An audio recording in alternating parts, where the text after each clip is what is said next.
Donald Trump अपनी सनक में पूरी दुनिया को आग में झोंकते चले जा रहे हैं। कल तक लग रहा था कि ट्रंप युद्ध खत्म करने चल रहे हैं, लेकिन अब जो ट्रंप के दिमाग में चल रहा है वो तो कुछ और ही निकल कर आया। ईरान युद्ध रोकने के बजाय ट्रंप ने और उसको भड़का दिया है। 2 से 3 हफ्तों में ईरान पर बहुत बड़ा हमला करने वाले हैं वो। ट्रंप के ऐलान से दुनिया भर में हंगामा मच गया है। शेयर मार्केट क्रैश हो रहे हैं, तेल के दाम बढ़ रहे हैं। समाधान देने के बजाय ट्रंप ने दुनिया को फंसा दिया। यानी पब्लिक सोच रही थी कि ये भाई साहब आएंगे, देश के नाम संबोधन करने वाले हैं, शायद कहेंगे कि हां युद्ध खत्म कर देते हैं, लेकिन ये भाई साहब आके बोले कि और मारूंगा। अरे मारोगे तो बाद में, पहले जो मार खा रहे हो उसका तो हिसाब बताओ। ट्रंप को लग रहा है कि कोई समझाने वाला ही नहीं है, और ना ट्रंप खुद समझ पा रहे हैं। पूरी दुनिया की जान हलक में फंसी हुई कि यह युद्ध कब खत्म होगा, और ट्रंप धमकी दे रहे हैं कि ईरान को पाषाण युग में पहुंचा देंगे, पत्थर के युग में। यह वही ईरान है जिसके लोगों को ट्रंप कह रहे थे कि वो उन्हें आजाद कराने आए, लेकिन अब खुद डोनाल्ड ट्रंप को इन लोगों पर ऐसी तबाही लाने की बातें करते हुए शर्म नहीं आ रही है। आप लोगों को बचाने के लिए कर रहे थे ना, रिजीम चेंज कर रहे थे लोगों को बचाने के लिए। अब कह रहे हो कि हम इनको स्टोन एज में भेज देंगे। स्टोन एज में जो वहां क्रांतिकारी थे आपके हिसाब से, वो नहीं जाएंगे। ट्रंप ने जैसे ही ये बात की, वैसे ही आप देखिए कि क्या हाल हुआ। तेल के दाम दनादन ऊपर चढ़ गए, शेयर मार्केट धड़ाधम नीचे गिर गया, महंगाई का बम पहले ही लोगों पर फूटा हुआ है। ट्रंप की बातों ने डर को और बढ़ा दिया। ट्रंप अब क्या करने वाले हैं, वर्ल्ड वॉर का जिक्र क्यों किया, ट्रंप की युद्ध भड़काने वाली नई धमकी के बाद ईरान ने क्या जवाब दिया है, अमेरिका के सहयोगी देशों ने ट्रंप को अब क्या सुना दिया जिससे अमेरिका हिल गया, भारत में इस पे क्या पॉलिटिक्स हो रही है, सब दिखाऊंगा। लेकिन पहले एक झलक देखिए। ट्रंप से किसी तरह की समझदारी की उम्मीद करना ही बेकार है। ट्रंप अपनी सनक में ईरान युद्ध में ऐसा धंस चुके हैं कि वो और धंसते चले जा रहे हैं। दुनिया सोच रही थी कि ट्रंप जब अमेरिका में देश के नाम संबोधन करेंगे तो कुछ तो अच्छा बोलेंगे, शायद युद्ध रोक देने की बातें करेंगे, लेकिन ट्रंप का दिमाग फिर घूम गया। मैंने कहा ना, उनका तार छूटता है जुड़ता है। वो फिर ऐसी उल्टी बातें करने लगे जिससे ईरान युद्ध अब और लंबा खिंच जाएगा। जो थोड़ी बहुत उम्मीद जगी थी कि यह युद्ध शायद 1-2 हफ्ते में खत्म हो जाए, उस उम्मीद को ट्रंप ने 19 मिनट की अपनी स्पीच में मिट्टी में मिला दिया। जो युद्ध ट्रंप ने अपनी सनक में शुरू किया था, उस युद्ध को ट्रंप पूरी ताकत से सही ठहराने की कोशिश करते रहे। ट्रंप ने कहा कि ईरान के खिलाफ युद्ध का मकसद पूरा होने के बेहद करीब है। ईरान युद्ध आने वाली पीढ़ियों के लिए एक सही निवेश है। अमेरिका अब पहले से ज्यादा ताकतवर और समृद्ध है। ट्रंप ने कहा कि ईरान पर अगले 3 हफ्तों पर बड़ा हमला होगा। गजब नहीं है बॉस, सब मकसद पूरा ही हो गया तो 2-3 हफ्ता क्या लूडो खेल रहे हो कि 6 आएगा तभी घर से बाहर निकल पाएंगे, नहीं तो बैठे रहेंगे। निकलो बाहर, खत्म करो युद्ध। लेकिन ट्रंप को पता है कि भाई ईरान के ना तो हथियार खत्म हुए, ना उनका जज्बा खत्म हुआ, वो तो मार रहा है, ना निकलने दे रहा है, ना स्ट्रेट ऑफ हॉर्मुज खोल रहा है। वहां पब्लिक अमेरिका में भड़की हुई है, इस मुंह से वो कैसे बाहर जाएंगे, इंपीचमेंट हो जाएगा। तो कह रहे नहीं, अभी और मारूंगा। पता नहीं इस आदमी के दिमाग में क्या ही चल रहा है। सुनिए ट्रंप को कैसे ईरान को स्टोन एज में पहुंचा देने की बातें कर रहे हैं।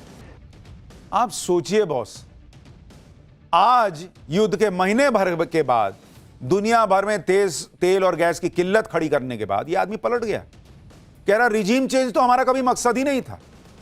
कैसा झूठा आदमी है यार, रिजीम चेंज मकसद नहीं था। भर दुनिया को बोलते रहे कि वहां लोगों पे अत्याचार हो रहा, हम रिजीम चेंज करने जा रहे हैं। 2500 बार बोला होगा ये आदमी, आज कह रहा कि रिजीम चेंज हमारा मकसद नहीं था। कह रहा स्टोन एज में पहुंचा देंगे ईरान को।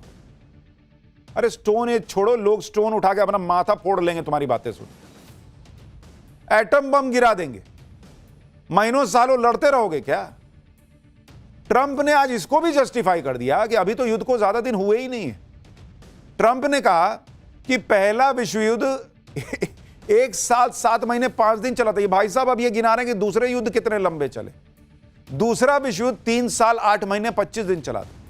कोरिया युद्ध 3 साल से ज्यादा चला था। वियतनाम युद्ध 19 साल 5 महीने 29 दिन चला था। इराक युद्ध 8 साल से ज्यादा चला था। ईरान के खिलाफ युद्ध में तो सिर्फ 32 दिन हुए।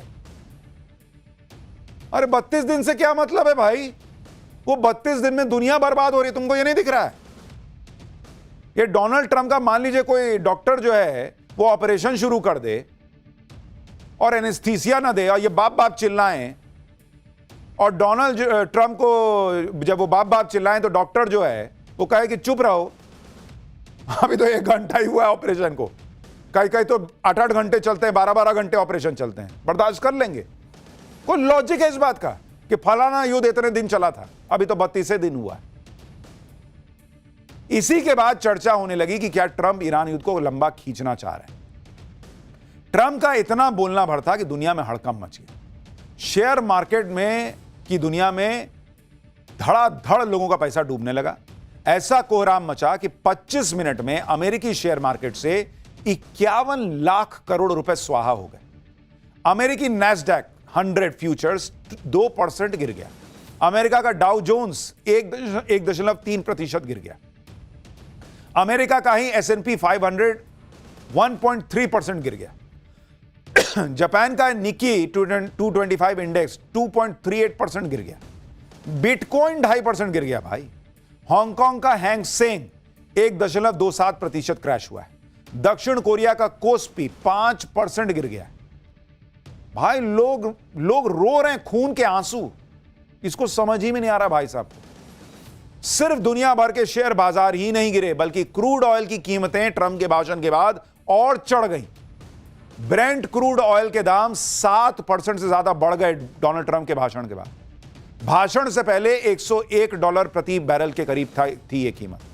भाषण खत्म हुआ तो कच्चे तेल की कीमत $108.3 प्रति बैरल हो गई।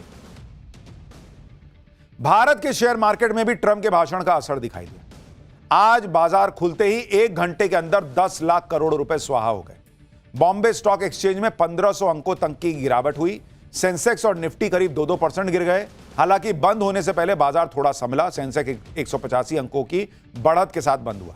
निफ्टी भी 33.7 अंक की बढ़त पर बंद हुआ है। भारत के शेयर बाजार में गिरावट आज तो संभल गई, लेकिन जिस तरह से ट्रंप युद्ध को भड़का रहे हैं वो शेयर मार्केट के लिए अच्छे संकेत नहीं। आप देखिए कि सोना चांदी के दाम भी लगातार गिर रहे हैं।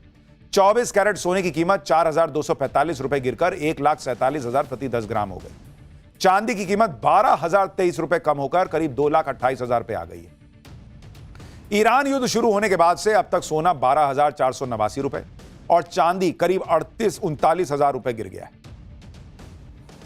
ट्रंप ईरान को पाषाण युग में पहुंचा देने की धमकी दे रहे हैं। भाई तुम्हारे चक्कर में पब्लिक पाषाण युग में चली जाएगी, क्योंकि पैसा खत्म हो जाएगा तो लोग पत्थर से ही आग लगा लगा के काम करेंगे। एलपीजी सिलेंडर नहीं मिलेगा तो फिर पत्थर से ही आग लगाएंगे।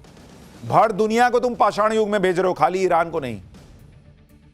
लेकिन डोनाल्ड ट्रंप जिस पाषाण युग की बात कर रहे हैं उसका मतलब है ईरान की टोटल तबाही। ईरान चुप बैठ जाएगा। ईरान 1 महीने से ट्रंप से लड़ रहा है। उसने करारा जवाब दे भी दिया कि कितनी भी धमकी देते रहो, जब तक ताकत है तब तक लड़ेंगे। ट्रंप ने ईरान पर अगले 2 से 3 हफ्तों में बड़ा हमला करने की बात कही, लेकिन ईरान ने 2-3 हफ्तों का भी इंतजार नहीं किया। इधर ट्रंप का भाषण खत्म हुआ, उधर ईरान ने हमले शुरू कर दिए। आप तस्वीरें देखिए। मिडिल ईस्ट में अमेरिकी आर्मी के बेस पर ईरान ने मिसाइल से हमला किया। ईरान की मिसाइल को अमेरिकी इंटरसेप्टर रोक नहीं पाए। बिजली की तरह ईरान की मिसाइल बेस पर गिरी और सब कुछ तबाह हो गया। एक और तस्वीर देखिए। इजराइल और खाड़ी देशों में अमेरिकी एसेट पर ईरान ने नए हमले किए। धड़ाधड़ मिसाइलें लॉन्च हो रही हैं और इन सब का टारगेट अमेरिका और उसके सहयोगी है।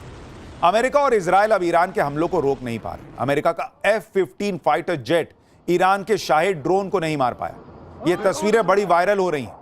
ईरान का शाहिद ड्रोन F-15 को छकाता हुआ बचकर निकल गया। यानी ट्रंप धमकी देने के लिए मुंह खोलते हैं तो ईरान उसका जवाब अपनी मिसाइलों से देता है। आप देखिए, ईरान की सेना ने कह दिया कि युद्ध तब तक चलेगा जब तक अमेरिका को पछतावा नहीं होता और वो अपनी हार नहीं मान लेता। अमेरिका को ईरान की असली सैन्य ताकत का अंदाजा भी नहीं है। उनके पास अधूरी जानकारी है। अभी और भी विनाशकारी हमले किए जाएंगे। युद्ध अमेरिका ने शुरू किया तो अंजाम वो भुगतेगा। यानी ट्रंप पूरे तामझाम के साथ माहौल बनाते हैं कि ईरान को हमने कुचल दिया। ईरान पलट के और हमले कर देता है और कहता है कि हम झुकने वाले नहीं। ट्रंप ने ईरान पर सब कुछ आजमा कर देख लिया है, लेकिन ईरान ट्रंप के सामने सरेंडर करने को तैयार है। इसी वजह से ट्रंप इस युद्ध में फंसे हैं, निकल नहीं पा रहे। क्योंकि अगर युद्ध से निकल गए तो अपनी पब्लिक को बताएंगे क्या? ट्रंप इंतजार कर रहे हैं कि ईरान खुद समझौते की बात करे। ईरान पर लगातार हमले और धमकी इसी वजह से दिए जा रहे हैं। ईरान के यूरेनियम को हासिल करने की कोशिश कर रहे हैं ट्रंप ईरान युद्ध से विजेता के टैग के साथ निकलना चाहते हैं। देखिए, चाहे इराक हो या फिर अफगानिस्तान या फिर वियतनाम युद्ध, सब जगह से अमेरिका बिना किसी अचीवमेंट के भाग गया। ट्रंप नहीं चाहते कि उनके ऊपर भी यह धब्बा लगे, इसलिए वो ऑपरेशन एपिक फ्यूरी को नहीं रोक पा रहे। ट्रंप ने युद्ध रोकने पर तो कुछ नहीं कहा, बल्कि युद्ध भड़काने का ऐलान कर दिया। इतना ही नहीं, ट्रंप ने अमेरिका के सहयोगी देशों का मजाक भी उड़ाया। आप देखिए कि फ्रांस के राष्ट्रपति मैक्रो पर ट्रंप ने क्या कहा और मैक्रो ने क्या पलटवार किया। ट्रंप ने कहा कि उन्होंने मैक्रो से मदद मांगी थी। मैक्रो की पत्नी उनसे बहुत बुरा बर्ताव करती है। मैक्रो अभी भी जबड़े पर पत्नी के मुक्के से लगी चोट से उबर रहा है। यह एक राष्ट्र के अध्यक्ष की भाषा है कि दूसरे देश के राष्ट्रपति का मजाक उड़ा रहे हो कि उसकी बीवी ने मुक्का मार दिया था। इस पर मैक्रो ने कहा कि ट्रंप बहुत बोलते हैं, उनकी बातें ना तो शालीन है, ना ही वो उच्च स्तर की हैं। ट्रंप के तौर तरीके भी अच्छे नहीं। अब आपको समझ में आ रहा है कि जो बीच में डोनाल्ड ट्रंप कुछ भी बोलते थे, इतने जेट गिर गए, उतने जेट गिर गए, ये हो गया वो हो गया, और इधर से नरेंद्र मोदी क्यों जवाब नहीं देते थे। इस आदमी के मुंह लगे कौन? इस आदमी के मुंह लगना मतलब आप जो है ना वो कीचड़ में घुस रहे हैं। ऐसी तो बातचीत होती है भाई इस आदमी की, डोनाल्ड ट्रंप। मैक्रो ने यह भी कहा कि ट्रंप को रोज बोलने से बचना चाहिए, क्योंकि वो कल जो कहते हैं आज उससे पलट जाते हैं। आप खुद सोचिए कि ट्रंप ने जियोपॉलिटिक्स का स्तर कितना गिरा दिया है। कभी पर्सनल चैट पब्लिक कर देते हैं, कभी किसी राष्ट्रपति की पत्नी पर कमेंट कर देते हैं,